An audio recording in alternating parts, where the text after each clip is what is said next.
So welcome everyone to today's TBM Tuesday with Phil Armstrong and Melvin Baranyk. Both of them will share their TBM story with us.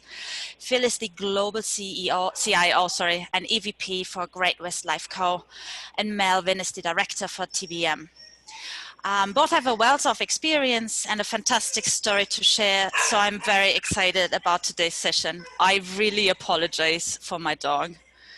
As per usual, our moderator is Todd Tucker, and Todd heads up the Standards Research and Education Department of the TBM Council. And before I'm going to hand it over to our speakers today, I just want to remind everyone, these sessions are live, as you can see and hear right now. So I encourage everyone to submit your questions or provide feedback. We're doing these sessions for you, and the audience participation has always been amazing. So thank you so much for this. I'm going to hand it over to you, Todd. Sorry. All right. Yeah, no worries. And good morning, everybody, or good afternoon. And Phil, Mel, welcome to today's call. It's a pleasure to be on with you guys, and it figures all the prep that we did where everything worked without a hitch. Here we have some hitches, but hey, we're all here, and I think we're going to have a really good session. I'm really excited to hear your story. So I get the pleasure, obviously, to introduce you, Phil. So Phil Armstrong is the Global CIO for Great West Lifeco. And Phil has been a board member for several years of the TBM Council, and it's been a real pleasure to work with Phil. Phil, we've been to London together, and you presented at our summit a couple of years ago, and just it's always good to get your perspective. And what I love today is we're also joined by Melvin Baranyk from Canada Life, and we may also be joined by Lisa Mooney at some point as well from Great West Life Europe. So we've got a team here to present the story that is Great West Lifeco. Of course, some of you may be thinking, I've never heard of Great West Lifeco. So one of the things that we wanted to do was just share a brief video to introduce the company to you. So here goes.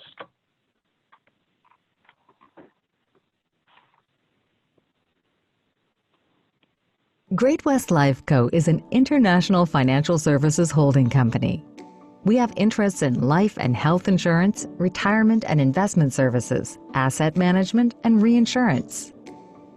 In Canada, we operate as Canada Life, the world's fastest growing insurance company brand. We also operate in the United States and Europe. Across these regions, we serve millions and manage over $1.5 trillion.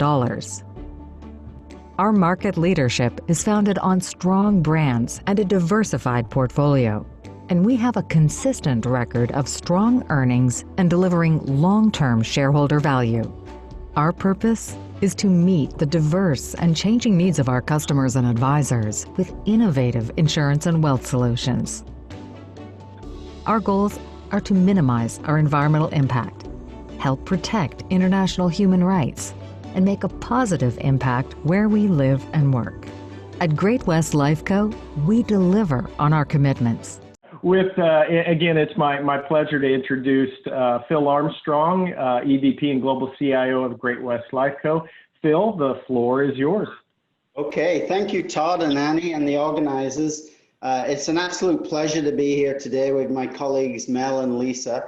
Thank you for playing the Great West Lifeco video. As you've mentioned, not many people have heard of Great West Lifeco. We're a financial services holding company, and we don't advertise. Many of you may have heard of some of the brands that we own and operate, but we are a financial services holding company. We're a large, complicated company.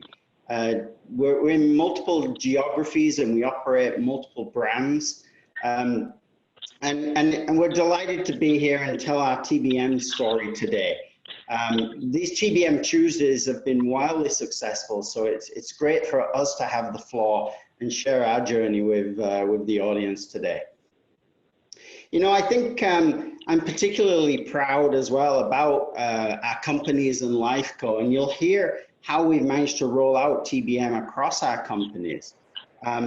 We operate in Europe and have been operating in Europe for over 100 years.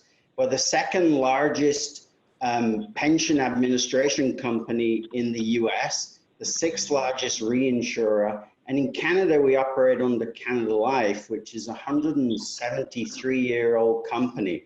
And just to put that in perspective, Canada Life is actually older than Canada, the country. So we've gone through a lot of change in our organization, very adaptable, gone through several pandemics, a couple of world wars, and lots of political regime changes. But today we'd like to focus on TBM and our journey on TBM. We've been going through our journey now for about 5.5 to 6 years. And I'm delighted that we've got Mel and Lisa on the line with us today, because I think our TBM team, which I'm exceptionally proud of, has worked really hard over the last few years to change the perception of technology at Lifeco. When we first started our journey, I think the perception of technology was it's a cost to be managed. And I think we've moved the dial on that one now. We've gone from tactical to strategic, and we've gone up the taxonomy from domains, understanding our costs of our domains and our towers, to more services and more higher value conversations. And you'll hear a lot more about that in the presentation today. But what I'm really proud of is that the TBM team have helped us move those conversations and perceptions from a cost to be managed, where technology is now perceived as a strategic weapon and perhaps even a competitive advantage. And so from that, if we can advance the slide, I'm going to ask Mel a quick question and maybe a good place to start to kick off our presentation today. So I've mentioned that we're a large, complicated organization, and I hear a lot from people who are starting that TBM journey. Yeah, but our company's big and complicated and spread out across the world, and not all the organization is aligned. So how do you start a TBM journey? How do you start to get some momentum and introduce TBM into our organization? So I thought that would be an interesting place to start at the beginning. And I'm going to hand it over to you, Mel, to maybe talk about how we started and how we set up our TBM office. Sure. No, that's great. Thanks, Phil. And that's a great introduction. And it's a really good place to start right at the beginning. So instead of looking at the whole staircase, really taking that one step and just starting along on your journey, knowing that, you know, of the global company, that there's multiple companies that each have their own purpose. They're all aligning to their clients, to their customers, but we still need to align to the parent company, Lifeco. And in order to do that, it starts a lot with a common lexicon. We all need to start talking the same language, and that's where TBM really helped out. It provided us that common framework, that methodology that we can use, allowing us to be unique, yet have something that we can use the same as, so that it matters to our specific businesses, where we're going, what we're doing, how we're doing it, but we can be unique at the same time. And to start that off, we really looked at a three-pointed theme. So we knew that it had to be scalable. So each one of the regions, each one of the companies would grow and consume at their own pace. We couldn't expect us all to be on the same rung of the ladder at the same time. So it really had to be scalable. We then looked at it and wanted it to be collaborative. So there had to be a way that we could jointly discuss and develop guidelines and leverage learnings from each other. Being as large as we are, we can learn a lot from each other, and we can be at different stages of the journey as we move forward. And then that naturally led us to the sense of community. So if we can learn from each other and prop each other up with encouragement, and not be a case of whoever gets to the finish line first is the winner, it really is that sense of community and leveraging each other and where we are in our respective journeys, while still making sure that everything is rolling up with that common lexicon to the Lifeco level. But it requires a lot. And really three things that I wanted to highlight that it required. So executive leadership at the Lifeco level, that's number one. It really needs that strong leadership at the global CIOs and CFO levels. We also needed that executive support at the regional, the company levels. So we needed our CTOs, CIOs to also be behind what we're doing. we had to make sure that both of those levels are walking the walk and talking the talk. It's not just a case of go and implement this. It really is believing in TBM, and that's what we're getting from our executive levels. The third area is the strong grassroots and foundational support that we're getting, and that's from the day-to-day work from the practitioners. And specifically at Canada Life, what we've been doing this year is the grassroots at what we're calling a AAA approach: awareness, adoption, and advancement. So it really is hitting everybody and reaching out and making sure that you're aware of what TBM is. It's not just IS financial management. It's not just cost pools. There's a lot more to it. Same on the adoption side. We've been marketing presentations. Every chance I get, I'll go and I'll talk to whichever unit would like to hear about TBM. We talk to our technology leaders. We present at financial professional development days. We even are adopting an approach, well, I guess, cut, copy, paste what the TBM Council is doing, and we're implementing our own TBM Tuesdays. So we're going to have a monthly TBM Tuesday rolling out to really get the community together. It's really that practice makes perfect. If we're talking about it at a monthly level, then we're going to start really bringing it in and changing the culture.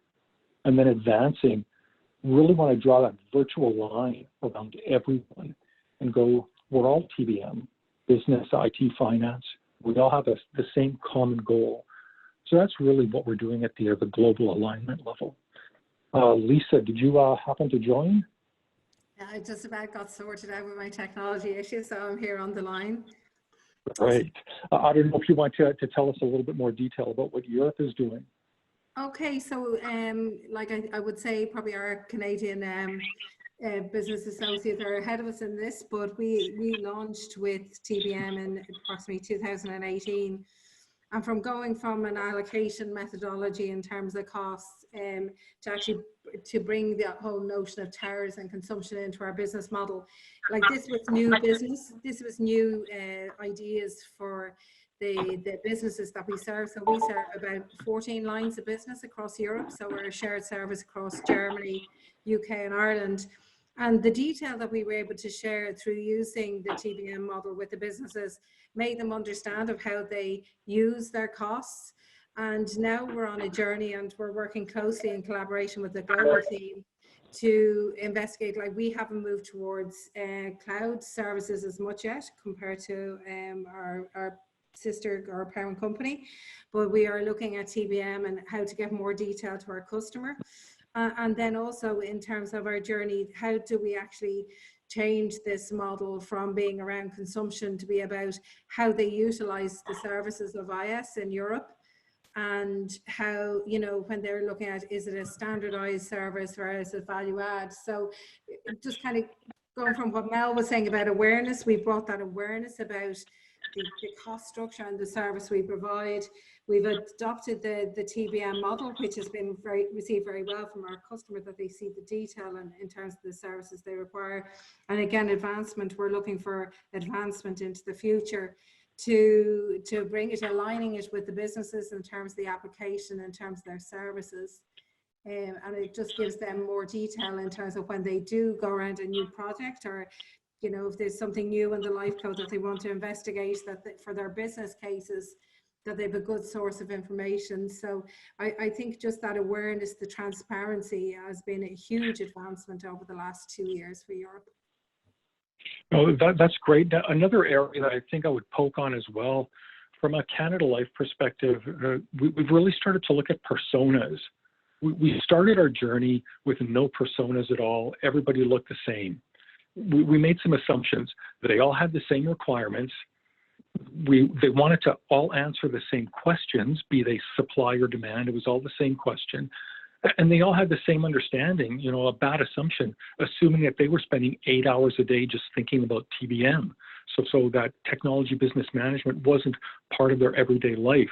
So we started looking at the Tbm template for personas, started to change and augment it to meet our needs, and so that it could resonate internally. We put a lot of thought into what each persona cared about, what they do, and most importantly, where TBM could provide them value. having that down on paper, it really helps because you can sit across from these personas now. There's not hundreds of people. There's just these select groups. We can sit across from them and have pointed discussions of understanding how TBM can help each group, and then start to augment and change to meet their needs, their very specific needs. And agreed. Like from a European perspective, we're on a strategy program at the moment, and we are planning to look at personas. So we will have a huge amount of learning from yourselves as a global team to how we can bring that through our TBM solution.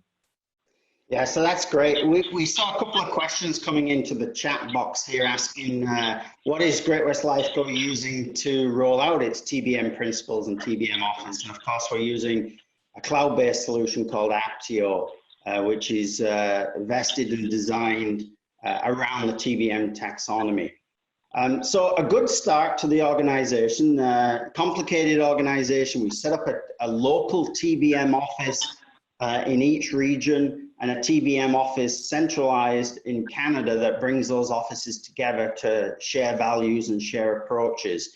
So we got off to a quick start, and as Mel and Lisa mentioned, lots of focus on cost and domains and towers, and businesses wanting to understand, how am I spending my money, and where is this money going, and what's consuming a lot of my spend, and whether it's storage or compute, and how does this sort of lay across my complete cost spectrum for technology in the organization. And I think that's a normal starting point for most organizations when they start getting into TBM and start using tools to better manage their costs and their cost allocations.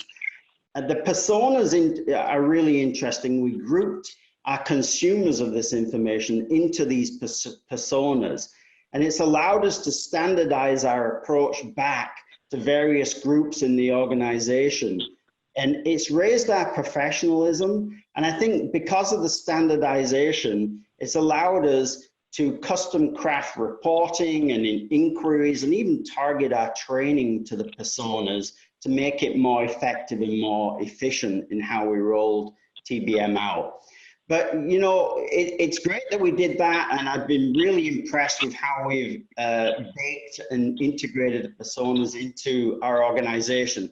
But let's get down to the crux of the matter if we can. I mean, we're not doing this for fun. I think we're doing this to extract value, to extract business value. And so I'm interested in understanding, perhaps Mel, Lisa, you can talk to us a little bit about, as we progress down our journey, what was some of the value that we saw, that we extracted, and maybe you could talk a little bit about some of the early wins that we had. Sure, I can definitely do that, and I really did think I was just doing this for the fun of it, but obviously it's all about the win. So if I look at it, I kind of look at tangible wins. They're a little bit easier to explain. They're generally quantifiable, and we've really had some growth and maturity in having readily available and consistent data. And there's 4 areas that we hit pretty hard with that readily available and consistent data. It was benchmarking at the industry level. So we've always thought from a technology perspective that we do well. We can do good cost management. Our services are comparable to others. We always think that, but without the data, it's hard to prove it. So when we did our benchmarking exercise, we were able to take the emotion out of the conversation. We had our data. We compared data to the industry and where they were, and lo and behold, we actually are very comparable to what they're doing. So now it's not just a he said, she said sitting across a table. It really is, here's the data, this is where we're doing well, and this is where our opportunities are. And looking at the data and realizing that it's not all just about cost. It's having different decision pivots that you can make. Cost, supportability, strategic direction, risk. It's using all of those together in this data and benchmarking, and it really is a good exercise to be able to do that. We've also continued on our evolution on data. You're always told data, start with good, then better, then best, and that really holds true. Don't start looking for the better or the best data. what we've done in our evolution is now we're at a point where some of our data is better, and we are able to take a look at it. For example, server, and taking a look at server, and instead of just recovering based on CPU utilization, we're taking a look at it and seeing that memory is actually a driver. And that's where we need to manage our expenses better. So we start to get the data for memory, and now we can improve the equity of the cost sharing and better manage expenses by using not only the processor or CPU, but memory as a metric. And then business case development, that's a very big one. And we have a governed process led by our strategic unit. So our information from the TBMO starts to make its way into those business cases for analysis, and it plays a large part in the gating process. So before you can get from 1 to 2 to 3, there's a review of the information that's coming out of TBM and Aptio to see, are we actually building a good, strong business case to move us forward? And again, cost isn't the only pivot. There's other pivots, but we do play a large part in that. And I'd be remiss to say, unplanned call to action to test for information and resources. Kind of like this morning where my power goes out here at home. Well, COVID has played a huge piece in that. And we've been able to test our availability and our data. Our work from home was very low at the start, pre-COVID. It was very low. It was probably just a couple of techie people working at home, some of the agents, a very low margin. In 2.5 weeks, we had 95% of our entire workforce working from home, and that's huge. The only way you can do that is by having the data so that you can take a look and understand, what do I need to do in order to shift? I need more laptops. I need more VPN capacity. That's all going to cost dollars, and you have to get those dollars rather quickly. So that data allows you that ability to change, make the change against previous priorities, understand that dollar impact, and then after COVID, start to switch back to BAU and rearrange where those dollars were going before. Those are some of the tangible ones, but when I look at intangible, that's a lot harder to quantify, but very important as well. And these intangible ones can be more of the, is your culture changing type of wins? And a large one that we've had has been our communication. And not necessarily the verbal or the email communication that you see in a meeting, but more the use of the common language through the taxonomy. We have multiple teams now that are all starting to use TBM as their cornerstone for information. Service management office, service owners, enterprise architects, they're all looking and keying in on TBM and what the taxonomy looks like and starting to use that. We've even finally gone so far as changing our SAP reports and the groupings that we used to use, like managed seat, and now keying in on what it says in TBM and aligning it in that way. So it's been a very huge win to get all these teams together. And it's not easy. There's a lot of hitting the internal pavement, demonstrating and selling the value of the common lexicon, but everybody has started to buy into that. Lisa, have you got anything that you'd like to speak to about Europe? Okay, from my perspective in terms of win, and I'm about a year with GWLE in Europe, and come from one of the business units that we've had service provided to before. So I think with the introduction of TBM and the Aptio model, it's changing from being a number on the P&L, and I'm sorry, I'm an accountant, so very cost focused in this respect, but we've changed from being a number on the P&L to actually a true understanding with our businesses about the costs of the service we provide, but actually understanding the level and the value of the service provided by GWLE in Europe as a shared services function. And I agree totally in terms of the communication piece has really grown over the last number of years, and people are using that technology, the conversation pieces around the way, charges and in business cases, and people are aware of, just the overall infrastructure cost to make those decisions within the business. So it's gone from being just a big hit of a charge, I don't like it, to, okay, I understand about the value of the service the business provides. So from that perspective, it's been a value add piece, I think, around Europe in terms of that transparency, the trust, that, as I said, that we can actually verify and stand over what we use. And then, as I said, it's used around our organization towards business cases and understanding the different things that need to be considered in generating a business case, because that data is availability, and that availability of data has been key for us over the last couple of years. Very positive. Hey, this is Todd. Mel and Lisa and Phil, a couple of questions came in. One just pertaining to the personas. Claire's asking, how did you go about grouping your company, your people, into personas? What drove that? Well, I think what drove it was just the desire to ensure that we were not trying to meet everyone's needs as a large number of people, but more as smaller groupings, and starting to see that if we follow that path and find those groupings, that they can actually be little mini communities of practice or birds of a feather, and they can start to learn from each other. We started to see that many of the, I'll pick on our service owners, many of them were doing good things and making good inroads, but not all of them. So if we could get them all into a room together and talking about commonalities as a persona, they can all learn from each other, and it's not all just coming from the TBMO. Yeah, we saw people wanting to consume information in different ways. So we had executives like myself who wanted, the 50,000 foot view, and then we had people coming in that were coming in from the finance department, and they wanted a certain view and certain reporting that triggered their financial close process and monthly processes, etc. They wanted to dig into the numbers. And we had people inside the IT organization who wanted to understand the spend, but perhaps they were coming at it from an infrastructure lens. And so we quickly identified that we had different people coming at us with very different needs, and specifically at different levels of detail.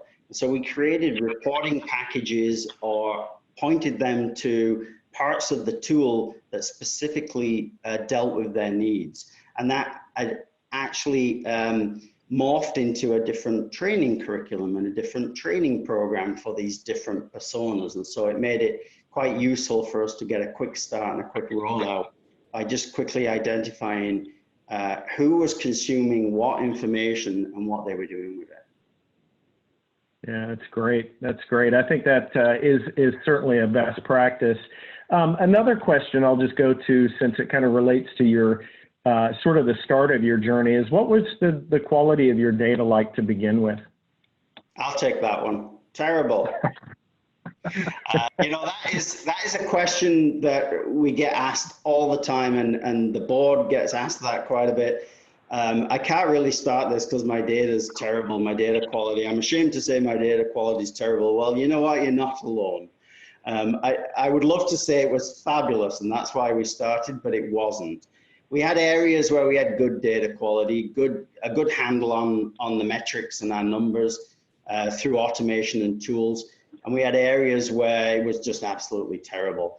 I think if you're thinking, I can't start a TBM journey or a TBM rollout or implementing a tool because my data quality is bad, that's probably the wrong way to approach it. Most companies' data quality is pretty spotty. And I think by organizing your data into the taxonomy, using a tool, it quickly points to the areas that are okay, they're good, and quickly points to the areas where it's not so good and you have to do a bit of work.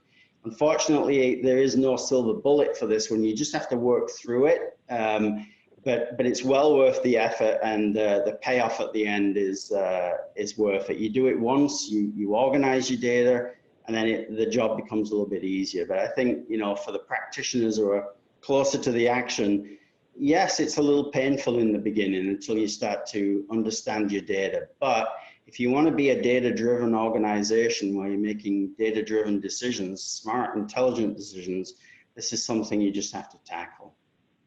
Yeah. Yeah, and Phil, I like you said it was well worth it. And I think what you mean is not just for TBM, but improving your data has lots of benefits. Is that correct?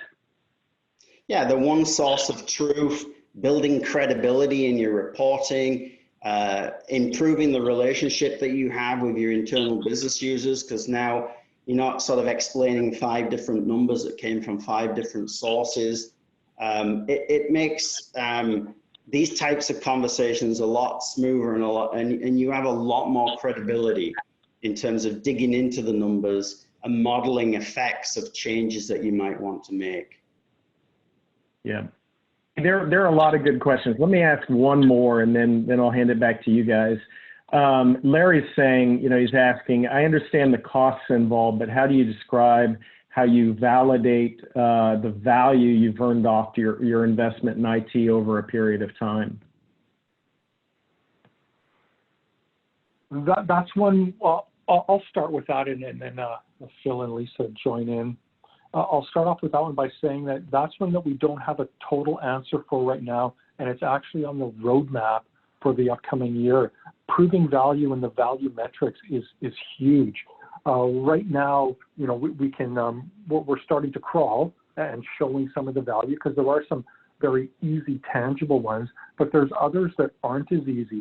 And I'm looking to try to follow that, say, track, prove type of an approach, where we're going to commit to something and say it. We need some place in order to track what we're saying.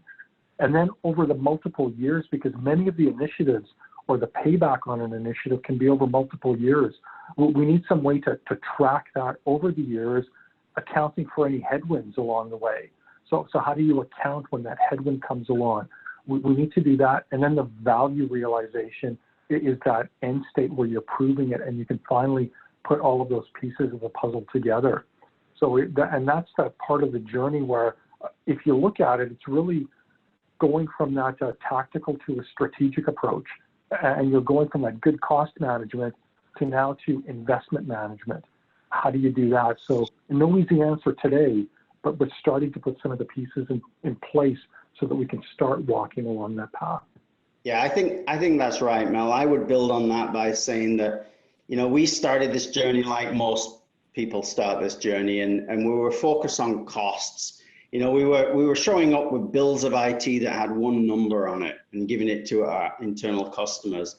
And now we've got a very detailed, credible bill of IT where we can click down and drill down and show different breakdowns of these costs. So we were focused on costs, and coming out of that, we've seen some great savings, some amazing efficiencies that we've squeezed out of our towers and our domains. And we built that credibility. Like most organizations, when it comes to strategic projects or investments, we create a business case. And there's benefits and there's costs, there's investments. And so we've been able to validate our costs to our business case, but that's only half of the equation. That's not the value. And so as we start to move forward, and we're going to address this in the next couple of slides, actually, we're moving our conversation from just being around understanding my costs up the taxonomy. So we started on the bottom of the taxonomy where you should, which is the towers and the domains, and then building that credibility and getting an understanding across the organization of your consumption, to moving up the taxonomy now to having conversations that are more strategic around investments and around the business services layer as opposed to the technology-based domain layer and towers. So we're going to go into that a little bit, and hopefully we'll answer that question in the next couple of slides. I'd love to say that we have all the answers. Come to Lifeco, we've got this down pat, we've got all the answers, we're fully mature, we've rolled this out, it's working perfectly. But it isn't. And there's always challenges in every single organization in doing this. And so, yes, we're starting to become quite mature, but there are things that we can do better, and there are targets and directions that we're moving in. And that's a great segue into the next slide. And Mel, perhaps you can run with that and talk to us a little bit about, so we're pretty mature on the cost filters, but where do we go from here? What's our next thing that we're biting off with TBM and our journey? Yeah, and this is one that's really exciting to me, because it is going from tactical to strategic, and I really like the strategic view of things. And what we're doing is starting to look at our business services As the slide shows, and as Phil had mentioned, we have a really good way of letting people know, letting leaders see what the total infrastructure cost is for a particular set of applications. Not all the applications, but quite the majority of them. So obviously the next step is people are looking at you across the table and going, that's great, I know what the infrastructure costs, but what about the rest of the IT? Applications, labor, platforms, business services.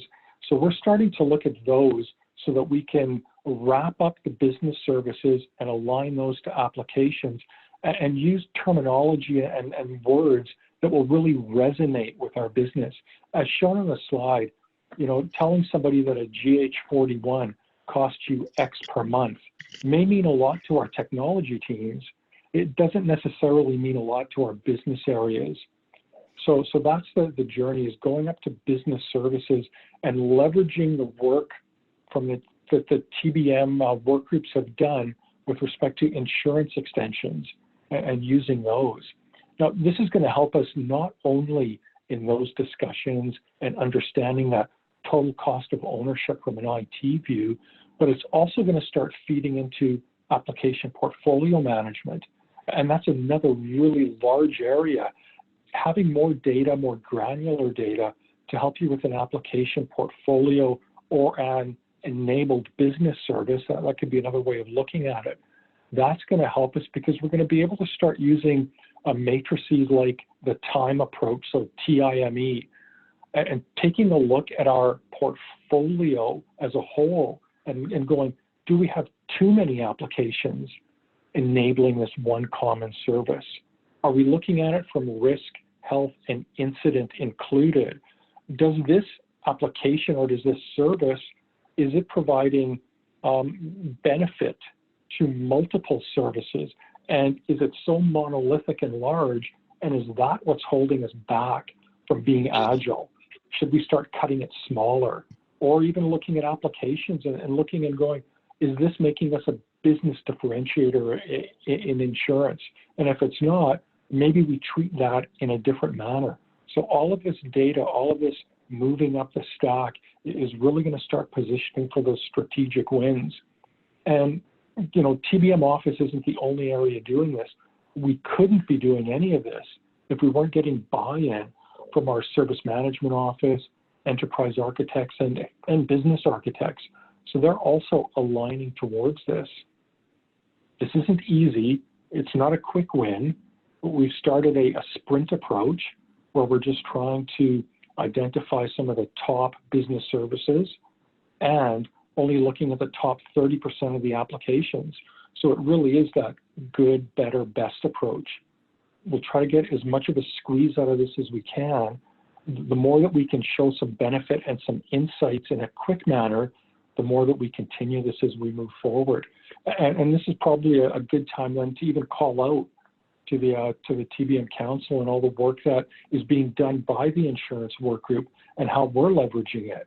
So we're not only using what the insurance work group is giving us, we're also starting to partake in that as well and try to put what we're doing at Lifeco on the table for the insurance work group. And maybe this is a call out to others within the TBM community to start taking a look at some of the work groups and seeing how you can not only leverage, but help the work groups move forward. It's kind of a win-win for everybody.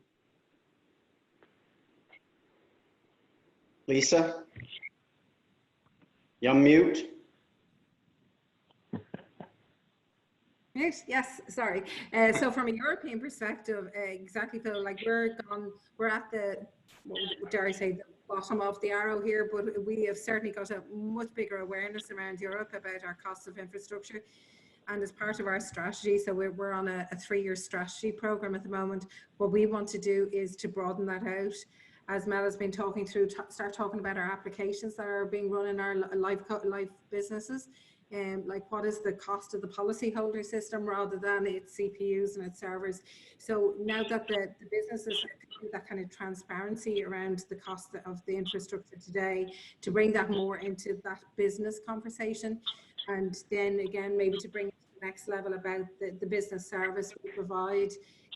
Like we've mentioned, kind of these standardization of services and, you know, where the more bespoke services. So we feel that we can develop our TBM solution to provide that level of data, because once we have the data and strong data, we can bring it to the business, and it helps them, our customers, understand the charging better, but also to help them make decisions into the future. So I would consider the direction we're going is very much focused on strong decision making for our businesses going forward.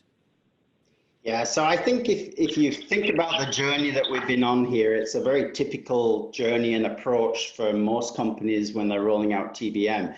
We started internally with infrastructure, we cleaned up our data, we got a really good handle on our costs, and we actually managed to wring out tens of millions of dollars of value and savings by just understanding consumption patterns and matching our infrastructure to consumption in a more professional and tightly managed manner. Then we moved up the taxonomy into applications. As we started to understand our costs and consumption of our applications, we also started to use the taxonomy and group our applications into business services. When you're talking to your business users about, as Mel said, you know, a particular server or a piece of middleware, yeah, they're interested because that's driving cost, but they don't really resonate with that. You know, we're in a lot of businesses. We're in pension management, we're in group benefits, we're in insurance, we're in real estate, we're in investments, we're in a lot of businesses. It's really interesting when you start to talk to your internal customers about their business platforms, about their business services. They understand their own language better than the techie speak. And so this has elevated our conversations with them to the point where we can now start to have, and this is quite exciting, have conversations around certain business platforms. If we know what products or services are running on those platforms, and we know what the margin is in those products and those services, and now we have a good handle on the cost, we can accurately predict the profitability of those platforms. And so we get into a totally different type of conversation. Should we be thinking about a divestiture? Should we be thinking about adjacent acquisitions? We've made a couple of acquisitions during the COVID period. And a lot of the data that drove those decisions came out of our ability to accurately show the costs and the margins and the profitability of our business operations, because we're now starting to get more mature and move up into this business service layer. So it's been fantastic watching that. We're in early days, we haven't got all the answers, but that's our target, and that's where we're heading, to increase the value back to our internal businesses around TBM and the taxonomy. So perhaps we can go to the next slide. Thank you. Mel, over to you. Yeah, so this is the standard, you know, the iceberg concept, taking a look at it in a cloud context, you know, where we are today, where we want to be tomorrow. Like everybody knows, there's that false sense of cloud and costs. You don't really see what's under the water. And not only do you not see what's under the water, but you also start to need, again, that word, that common lexicon. And we're keying in, you know, kind of like that pizza analogy. Many of you have probably seen it. It's used to describe infrastructure, platform, and software as a service. We're keying in on that as part of our common lexicon, aligning that up with the TBM taxonomy, and then leveraging our global companies' progress. Because again, you know, the US is probably further along than what we are here in Canada, and Europe is probably further along than what we are. So we're leveraging each other to understand how to move forward. Our initial phase, obviously, is that transparency. And we're keying in on three certain areas. So the first being under the water. We're really looking to understand that foundation. Our cloud team here in Canada not only wants to provide cloud, but they want to broker a cost-effective solution. They just don't want it to all be about cost. They really want to broker and be that trusted advisor to provide the right solution, the right fit for somebody. But in order to do that, you need to know what's under the water. We're trying to pull that up and get rid of that water. There's also the concept of shadow IT. So we've been collaborating with our vendor and procurement areas to understand those, in quotes, credit card purchases that many people do. So what starts off as $20 a month soon gets forgotten, and it becomes $2,000 a month. What we're trying to understand that so that we can put guidelines and guideposts around how to obtain cloud. So we're not saying, no, you can't have cloud. We just need to know about it. We need to know about those assets. It's more important than just the cost. Knowing the assets and what you have in cloud is really a risk, health, and a security concern as well. So knowing all of those assets that we have. And then tagging, another huge one. And just remember, good tagging, not best, not better, just good tagging. So we executed a little exercise, and it was a very quick exercise. We identified all the tags that we might ever need, but then we concentrated on about 4 and went, these are the ones that we need today. Can we get them? We can. Great. Now let's enforce their use. When you go to the cloud, you have to use those 4 tags. As we improve our data and get better, we may start adding more on. So that's kind of where we are today, where we're trying to become transparent. Some of the next steps for us will really be, how do we make cloud fit for purpose? We have our own data center, so it's more than just allowing people to go to the cloud. We have to make sure that any recovery that we do from the expenses is fair. We have to take into account that we have a data center. We have a lot of legacy processes in place. We also have to be aware of our benchmarking results. We are good at cost management. We've proven that. So to go to the cloud, it really can be about what's the best fit. What are your requirements? Should you be in the cloud? Should you be in the data center? So looking at hybrid, that's really the win-win for us. It allows us to be that trusted advisor and do things for the right reason for our constituents. And we definitely don't want to penalize early adopters going to the cloud. There's a lot of foundational groundwork that had to be put in place. So we don't want to penalize them for going to the cloud for the right reasons, much like we don't want to penalize those remaining in the data center for all the right reasons. So TBM and Apptio is really helping us to keep things fair, keep things transparent, and use that common terminology as we're talking about all of the cloud concepts with all of our constituents. Lisa, how's cloud going over in Europe? Sorry, unmute again. So from a European perspective, like we're just starting on that journey. So we're hoping to get lots of learning from our global team to support us and that we can collaborate and work together. But we are starting to look at options in terms of our strategy. A lot of our business units are talking about moving certain applications to the cloud. So we're at the infancy of the cloud journey. So from a TBM perspective, we hope to develop it in such a way that, appropriate decisions are made about our IT assets in the future. Yeah, I love this diagram. I think it addresses 2 of the hot topics in technology management today, and that, it would be somewhat lazy to say, let's just put everything in the cloud. It's a bit like a sheep mentality. It's definitely trendy, and I've heard lots of CIOs say that. But what we've done at Lifeco is taken an approach to look at our applications and our services and really dig down into those costs. We have 6 data centers across Lifeco, and they operate quite effectively. For certain applications, we're an old company. We have a large legacy block that is still servicing very profitable products. Some of those platforms and services economically do not make sense to go to the cloud. And so if you can dig into your numbers and understand the true economics of operating some of these platforms, maybe the answer is it's best served to be left where it is in the data center. And so that's the exercise we've been going through, is just to make those data-driven decisions and make the decisions that's best for our customers and for the cost base and based on real economics, to decide whether we're going to migrate to the cloud or not. I mean, we're not against the cloud. We have a lot of our business operations in multiple clouds right now, but it's not a one-size-fits-all for a company of our size. And then the second part of the diagram is a problem that everybody faces, is getting your arms around shadow IT and how easy it is to procure services, maybe using a corporate credit card or expense account. And so we've integrated our TBM model into procurement and into accounts payable.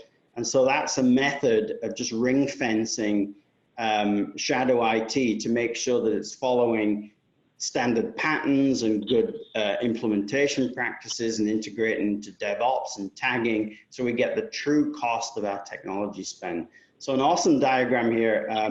It reminds me I need to go to the dentist a little bit, but it's a great diagram. All right, hey, Phil, just bringing up a point about shadow. If I recall, you used the phrase sanctioned and unsanctioned. How does that apply here? Yeah, I think we're not in the business of saying no. We don't want to be the no department. So if our businesses want to go and procure services, we're not going to preclude them from doing that. We just want to make sure, you know, we're managing approximately $1.7 trillion of other people's money. And so we don't want to put that at risk. We want to make sure that if we are going to procure some cloud services or any services, to be honest with you, that we just follow the normal standards and checklists that we go through to make sure that we've got sanctioned services that are plugged in to review, to accounting, and to technology standards across our organization. Yeah, that's good. Hey, I want to drill in just, I know our time is getting limited, but great question on from Michael on legacy apps and asking, would TBM cost transparency support application rationalization, which is, you know, what you guys have done. So to eliminate, you know, those legacy systems and related platforms. Can you comment a bit more on application rationalization there? Yeah, Mel, this one's for you. It's right in your sweet spot, I think. Yeah, application rationalization, it definitely helps there. It really comes down to understanding and having the data that supports not only how much infrastructure you have supporting an application, but how many applications you have. And it does kind of relate back to the comment that I made about the time matrix. So, you know, the tolerate, invest, you know, manage or eliminate. And it's taking a look at that and populating each one of your applications into where it fits within that matrix. And you can see a lot of value going through and using the TBM approach on application rationalization. We went through and it's amazing that, you know, people get a little worried about the transparency of data. Am I exposing too much? No, you're exposing just the right amount. When some owner can take a look at what they have and where they're spending their dollars and make a decision based on fact as to whether or not to peel something back or add to it, it's all great benefit.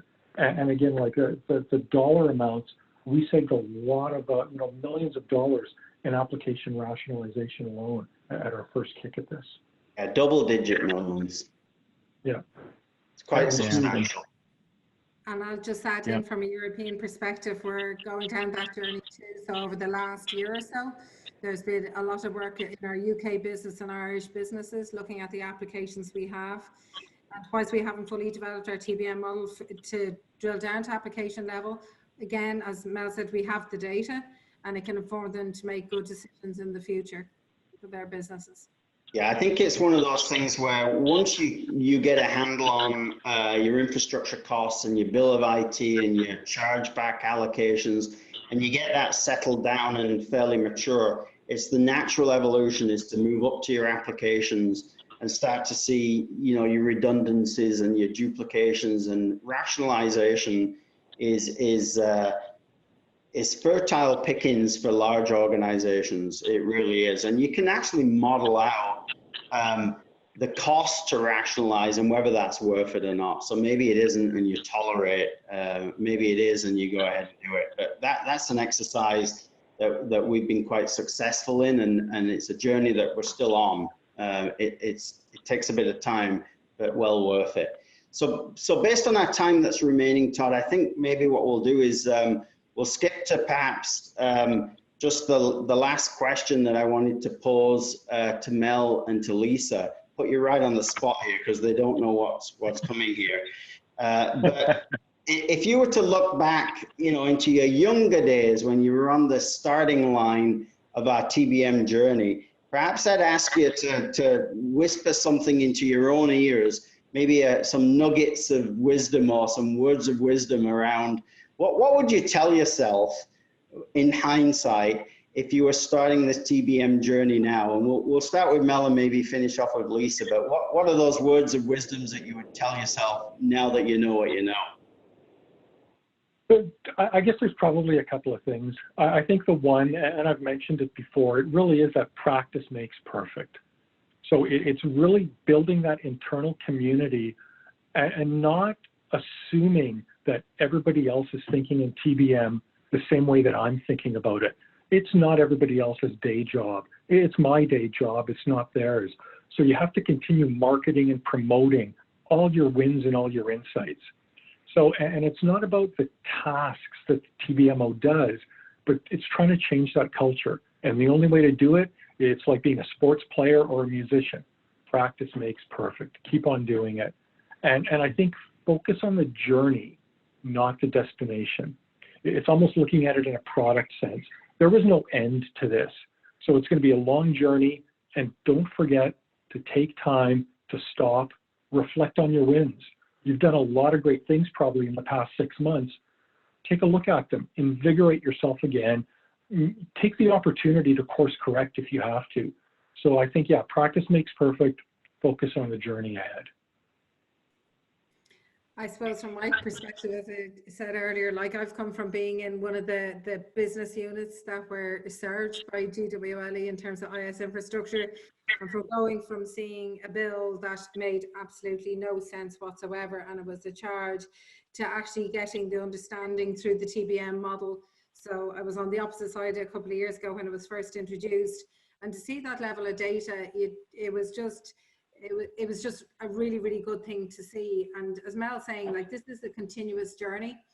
Like, we're seeing things, and as talking to our businesses in terms of how we charge out on a consumption basis, we're fine tuning the model. Like, there's a continuous improvement journey, which is really good because it means that we're getting more data out to our customers, and they're getting value from that in terms of making their decisions for the future. So while I think we're probably, like a little bit earlier in the journey, when I look back and say where it was 4 or 5 years ago in terms of providing IT services and having no idea where actually the costs were consumed in what methodology, to where we are today, and just the fine tuning and the rigor of getting better data out is just fantastic, and it allows us to look at applications and support decisions in the future. So that was my look back from having nothing to having a lot of data that can be really meaningful. Yeah, having those insights and that data at your fingertips and being able to respond quickly. We saw the value of that when we had to shift our spend patterns during COVID. And, if I was to whisper something in my ear at the start of the journey, I'm going to shamelessly steal a quote from another TBM board member, because as a CIO, you're the face of technology to the organization, and you're often asked around costs and value, and in a lot of times you can't answer that, and you feel like you're being attacked. And so I love this quote from one of our board members. He said that TBM is kung fu for IT executives, and I think that's absolutely right. It's a great way of not only defending yourself, but moving beyond just a defensive stance and into value and into more strategic conversations. So that's what I would whisper to myself. TBM is kung fu for IT executives. But finishing on that silly note, Todd, how much time do we have, and do we have any time for questions? We are right about at the hour, so we'll bring this to a close. We did get a lot of great questions. We were basically able to scratch the surface, but we'll do our best to work with you guys and answer those questions out of band. It's a good sign, and lots of great feedback here in the chat. I'll wrap with this, Phil. Like, you guys, first of all, thank you very much. You did a fantastic job here. It was very good. Lesson I take from this is there's a side of this to managing cost, and there's a side of it to managing value, and you're leveraging TBM to do both there. One thing that is really, really key to all of this is that executive leadership and the tone that is set from the top. And Phil, you've always done that clearly here. So I think that if you haven't taken that away, you need to take that away. And if you're struggling with that in your organization, one way we can help is we have a Cxo Executive Forum on October 16th. It's open to any executive. So if you have executives or you are an executive and want to participate in that event, please reach out. There's a registration online. We'll make sure you all have that. But that'll be a great discussion on many of these same topics, very executive oriented by design. So please join us for that. Please have your executives join us for that if they have any questions about that. So I think we'll end on that. Once again, thank you all for this. This was a great story. We look forward to sharing it. Annie, thanks for obviously getting this set up and kicked off. Thank you so much, everyone. The dog is quiet, so seriously, Phil, Melvin, Lisa, thank you so much for joining. This was phenomenal. Thanks, everyone. Good job, everyone. Bye. Thanks all. Thank you all.